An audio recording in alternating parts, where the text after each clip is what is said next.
I am really excited today. This is our third installment of our YouTube series, and today we are honored to have the senior dentist, although she doesn't look very senior. She looks like one of the kids from Dental Care Group Kids, but the senior dentist, pediatric dentist of Dental Care Group Kids, Dr. Dalia Rosenfeld, who went to school, started her education in Venezuela at the University of Santa Maria.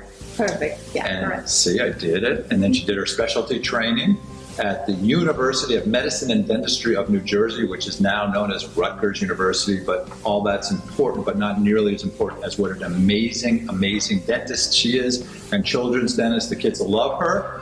For how many years have you been with us now? 9.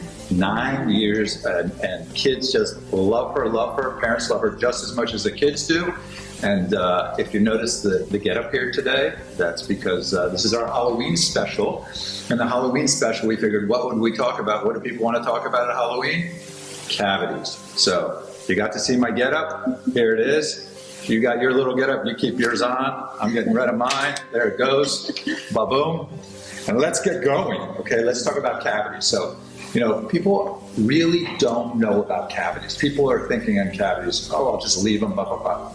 Can cavities heal themselves? Have you ever heard of that? No, cavities can't heal by themselves.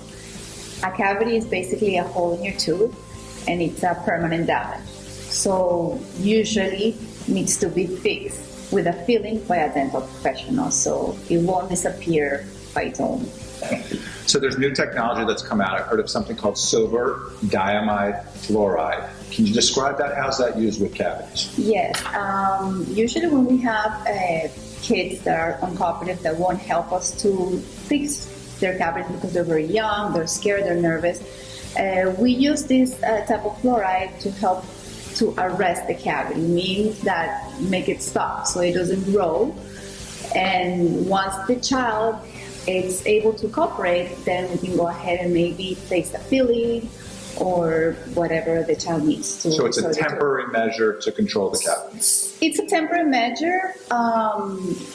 However, sometimes it works so well that then if you don't see where it is, because the downside is the place where the cavity is turned dark. So sometimes you can see it. So it doesn't look nice aesthetically, but it works great. So if it's something that doesn't bother the patient or the mother visible, you can always leave it like that until the tooth fall out, if the cavity actually stops growing. That's what I love about what you're doing upstairs. It's the latest technology. They didn't have that when I went to dental school. It's not around, so it's a great thing for these kids that'll help them. So we get a lot of our questions that we're going to ask for today off of the internet. Like, what are the most popular things? What are the people out there want to know? So we want to give them the answers today all in one spot. So some of these questions are all over the place, but I think they're very important and informative. So first, how do we get cavities? Okay, as I said before, a cavity is like a small hole in the tooth. This hole forms when bacteria that we have in our mouth produce acid, and this acid demineralizes the enamel of the tooth and create this little hole. So now, the cause of the cavity or the caries, it's a combination of many factors. One be these bacteria that we have in the mouth, the diet, the type of diet that we have. As we know, we eat a lot of sweets, sugars, that put us in a high risk of getting cavities. Also, the proper hygiene that we have, oral hygiene. If we brush our teeth regularly or not, that also will put us in a high risk or low risk of cavities. So are the factors. Are there some people that just get cavities and some people that are more cavity resistant, would you say?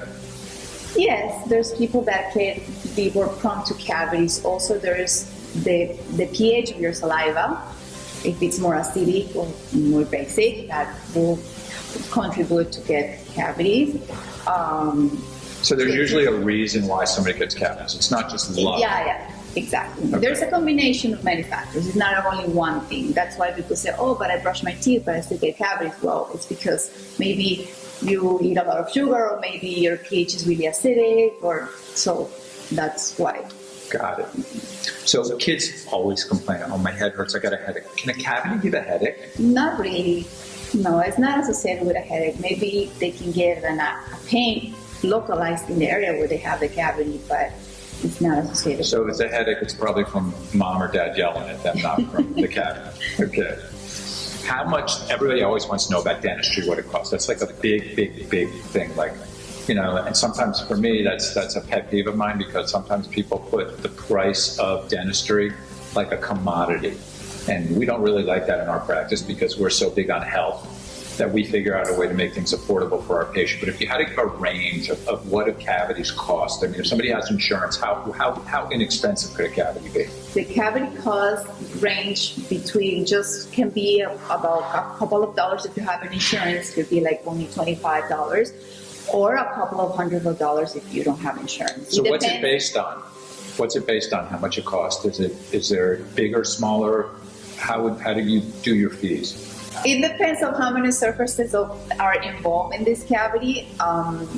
So depending if it's too large and you need to use a lot of material, then obviously it's going to cost a little bit more. So it's time and material, depending on if it's a one surface, a two, a three, four, five surface cavity, depending on how big it is. Perfect answer. Okay. So you've probably heard this so many times over your years practicing. So a patient has, let's say, a 5-year-old, and the 5-year-old has a cavity, and the parent's like, well, I don't know if I want to spend the money or invest that. Why would you fill a cavity on, let's say, a 5-year-old? Okay, baby teeth are as important as a permanent tooth. When you have a 5-year-old, because this is the question, with a cavity in let's say, a back tooth, a molar, that is not going to fall out yet, it's going to take years until this tooth falls out naturally, it should be fixed. Why? Because these caries can progress and eventually can cause severe pain. This pain can be related to lack of concentration at school, lack of sleep, pretty much lack of normal life, trouble eating. So it is important to take care of this cavity. Also, it can lead to have an infection, an abscess. This can also damage the permanent tooth that is under that baby tooth that is forming. And eventually, if we can't repair this tooth because the cavity grew so much and there's no way we can save it, we need to extract it, we can lose the space for the new tooth that's supposed to grow and replace it.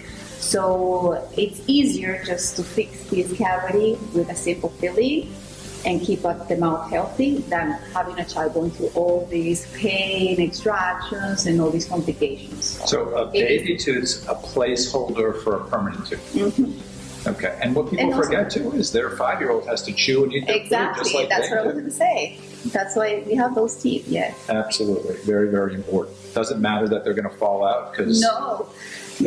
we need those teeth there as long as possible. Yeah, it gets complicated if we don't treat it.